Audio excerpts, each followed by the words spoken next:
Sinabayan ng grupong Piston ng kilos protesta ang kanilang tigil pasada na nagsimula na ngayong araw. Nasa 100,000 miyembro raw ng grupo ang inaasahang makikiisa sa tigil pasada.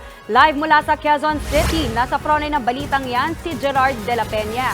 Gerard, anong mga aktibidad ng grupong Piston dyan? Jess Maui, kaaalis lang ng mga miyembro ng Piston na nagtipon-tipon dito sa University Avenue, dito sa University of the Philippines para igawin na yung kanilang kilos protesta kasabay ng ginagawa nilang tigil pasada. Maaga pa nga lang ay nagtipon-tipon dito yung mga miyembro ng Piston at gayon din sa iba't ibang bahagi ng Metro Manila at ang kanilang plano nga ay magkita-kita doon sa National Kidney Transplant Institute at mula doon ay magmamarcha sila papunta sa LTFRB para nga doon ipahatid yung kanilang mensahe sa pamahalaan. Nakita natin ang mga jeepney dito na may mga placard na nagsasabing no to jeepney phase out at ang iba pang pagpapahayag nila ng pagtutol sa PUV modernization program ng pamahalaan. Kumpiyansa ang grupo na sasali ang nasa 100,000 miyembro nito sa iba't ibang panig ng bansa.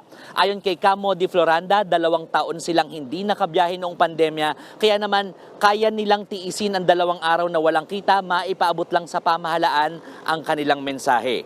Nitong Martes ay sinabi ni Pangulong Bongbong Marcos na wala nang extension ng deadline sa December 31 para makapagbuo ng mga kooperatiba ang mga operator sa kanilang mga ruta.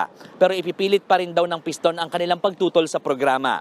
Anila, dehado ang mga mahihirap na tsuper na may traditional jeep sa pinaplanong consolidation kung saan isusuko na ng mga operator ang kanilang prangkisa at kalaunan ay uobligahin silang bumili ng mga modernong sasakyan na nagkakahalaga ng hindi bababa sa 2 milyong piso ang bawat isa.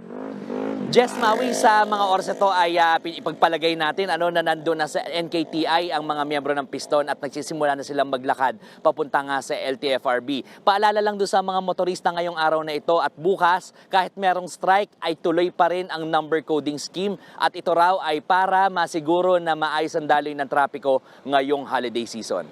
Jess Maui. Maraming salamat, Gerard de la Peña. Mga kapatid, Lucy Cruz Valdez po, maging maalam at may pakialam sa mga napapanahong balita sa bansa. Tumutok at mag-subscribe sa News 5 social media pages.